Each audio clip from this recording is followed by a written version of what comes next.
Hi everyone, myself Febson Adishman. I am working as an assistant professor in Computer Science Engineering Department.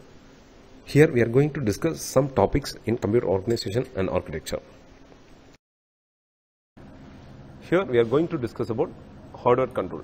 Hardware control is one method of control logic design, and this similar to just a wiring in the home. That is if you have some components in your home, and if you want to control it, you are using some various number of switches. For example, if you are having some lights, you are using separate dedicated switches for that. And if you have a fan, you are having some dedicated switches. And for everything, you are having an overall breaker, main switch, so and so. And all these are controlled with some wiring technology, right? So in that, it's all the control signals generated is purely based on the switches or based on the wiring you are doing there.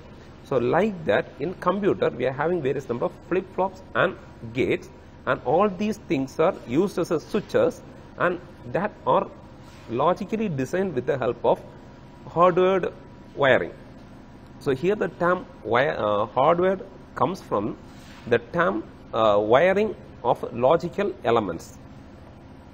So this hardware control unit design takes around 5 consecutive steps. Normally this hardware control is used in low level devices, just like calculators or some small components. We are using this hardware control. Here we are having 5 steps. That is, first one is problem identification of the problem and statement of the problem. That's the first step. And the second, initial equipment configuration, that is what are the equipments we required. And third one is algorithm formulation, and the fourth one is data processor part. We have to rearrange the data processor part based on the requirement. Then the fifth one is control logic final design. So let's see one by one. So statement of the problem. So here we are taking a problem as addition and subtraction of two fixed point numbers. That is, we are defining a problem, and we are going to find the hardware logic, control logic for the problem. So the problem we are taking is addition and subtraction of two fixed point binary numbers. And here we have taken one more condition, that is we want to store the result or carry also. That is, if overflow occurs, we have to store the carry. So this is statement of the problem. That is, we are defining what is the requirement we are having. So that is statement of the problem. The second one is equipment configuration. So now we know the problem, and next we are going for the what are the equipments we require to perform this logic design. So here, if you are taking our example, here we are going for addition and subtraction of two signed numbers, and we have to store the overflow carry also. So for that, to storing two numbers, we need two registers. We are taking two register A and register B. And to store the sign of that registers, we are taking AS and BS. And to store the output, we are taking E. That is the overflow, that normally a single bit. So we are using sign single bit registers AS, BS, and overflow single bit register. So these are the components we record for storing the data. Then to perform the operations, we need arithmetic and logic unit. So to perform, since our operation is addition and subtraction, we need arithmetic and logic unit. Then we are going to design this control logic. Here the input is two inputs we are having. That is, we are getting the condition addition or subtraction, and finally after completion of the logic, we are giving the output as operation terminated. That is, after completing the execution, we have to terminate the operations. So that is a specification of equipment or equipment configuration. Next is derivation of the algorithm. Now we know the problem, then we have a component, then we have to go for the specific algorithm for identifying the logic. That is, for our example is that is plus or minus A, plus or minus B. That is, we are going to add two signed numbers or subtract two signed numbers. That is, signed number A plus or minus A is added or subtracted with plus or minus B. From this, we can identify that standard mathematical operation is, if you want to subtract a number, we can do addition by changing the sign of the second number. That is, if you want to subtract plus b from plus or minus a, then you can do plus or minus a plus minus b. That is, you can add it with changing the sign of the second number. Similarly, plus or minus a minus of minus b means you can do plus or minus a plus b, that is changing the sign of the second number. To reduce the this will reduce the number of possible conditions to 4. That is, we are now rejecting that subtraction, because we can do the subtraction with the help of addition. Only one thing we have to do, in the case of subtraction, we have to change the sign of the b. That is, second input sign has to be changed. So we are concentrating on addition alone. Okay. So changing the sign means symbol we have to pass the sign bit through a NOT gate. So that's also very simple. So now we have a 4 possible combination. In that 4 combination, 2 possibility is if A and B are having a same input. So if both inputs are positive or if both inputs are negative, in both cases we can add and give the common sign for that. And if the sign is not same, that is, if both the numbers having different sign, then we have to go for algorithm. That is, if you want to add 2 numbers of opposite sign or a different signs, you have to subtract the biggest number from the smallest number from the biggest number and give the sign of the bigger number.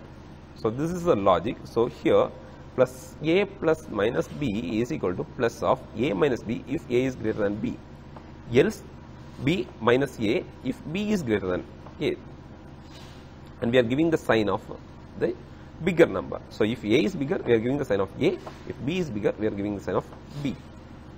So from this we can define various states. That is, so each and every operation can be converted as state. So first we are defining an algorithm. Initially x is equal to 1, that is initial state, that is 2 input, that is addition and subtraction is 0. We are not giving addition or subtraction, it will be in input state. Then based on the various operations, that is, if you are giving the subtraction, we have to change the sign and go for the addition. So sign bit has to be changed, and like that we are writing the state for each and every step. So we are converting the algorithm into various states, and so that's all regarding algorithm formation. So by framing these states for each and every steps, we are defining the algorithm. So algorithm is over. Then we are coming to the data process specification. Now we have a problem, we have the components, now we have the algorithm also. Now we have to convert our data processor unit based on our algorithm. So normally if you are taking an ALU, it has 3 inputs, S0, S1, S2. This we discussed in the previous module, and we have another one input CN. So now we have to convert our algorithm to fit in this input signals, and here the sign bit we are just using the sign bit separately, because in the logic, if you are having the same sign, we can use the same sign. If the signs are different, we have to take the opposite sign. So simply we can solve that with XOR operation. So we can do this with the help of XOR. So sign calculation when we done with the help of XOR, and we are giving the input of A register to ALU and input of B register to ALU, and the result of the ALU is stored in A register. And if C out, that is output happens from ALU, it is moved to E. And if you want to load the carry, you can give that to E also. That is, if you want to load any numbers, you can, and it has a carry, you can move that to E also. Okay. So this is the way of processor configuration. Then, so finally we are coming to a control logic design. So in that, this sign bit, we are taking the XOR of AS and BS, and we are getting the input QS and QA, that is add and subtraction and carry, to our control logic, and finally we are converting that into various states and control signals based on our processor configuration. So final control signals coming out is X is the initial state, and the major control signal we are taking to the ALU is C in, S0, S1, S2, and load is for loading A and E from the ALU, and Y and Z is for complementing sign if required, then W is for clear. So this is the outputs we are taking from our logic to the components of the processor. Finally, so now our algorithm is over, our process is redefined. Now finally, for the understanding of the remaining portions, that is, if anybody is involved in this order design, if they want to understand, we should express in some diagrammatical format. For that we are using control state diagram. So this is for just a user identification or for a designer identification. We are drawing the above flow chart, that is a flow chart, this flow chart into a state diagram, that is control state diagram. So here these are the various states: T0, T1, T2, T3, T4, T5, T6, T7. So T0 is the initial state, so it doesn't do any operation.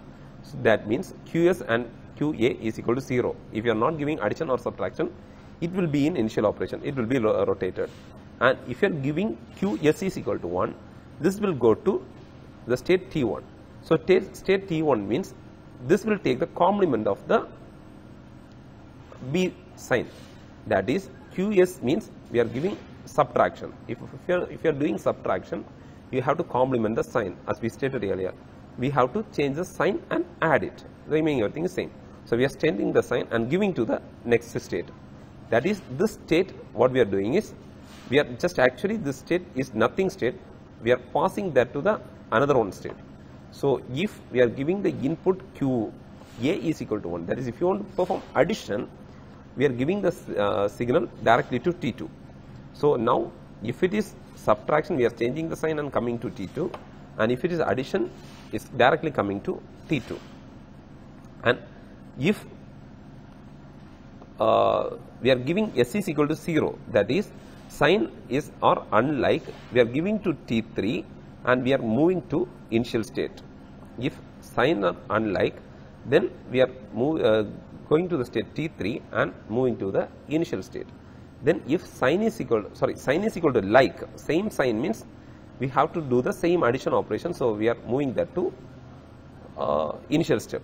Then if signs are unlike, we are moving to the next state, that is, we are performing arithmetic operation.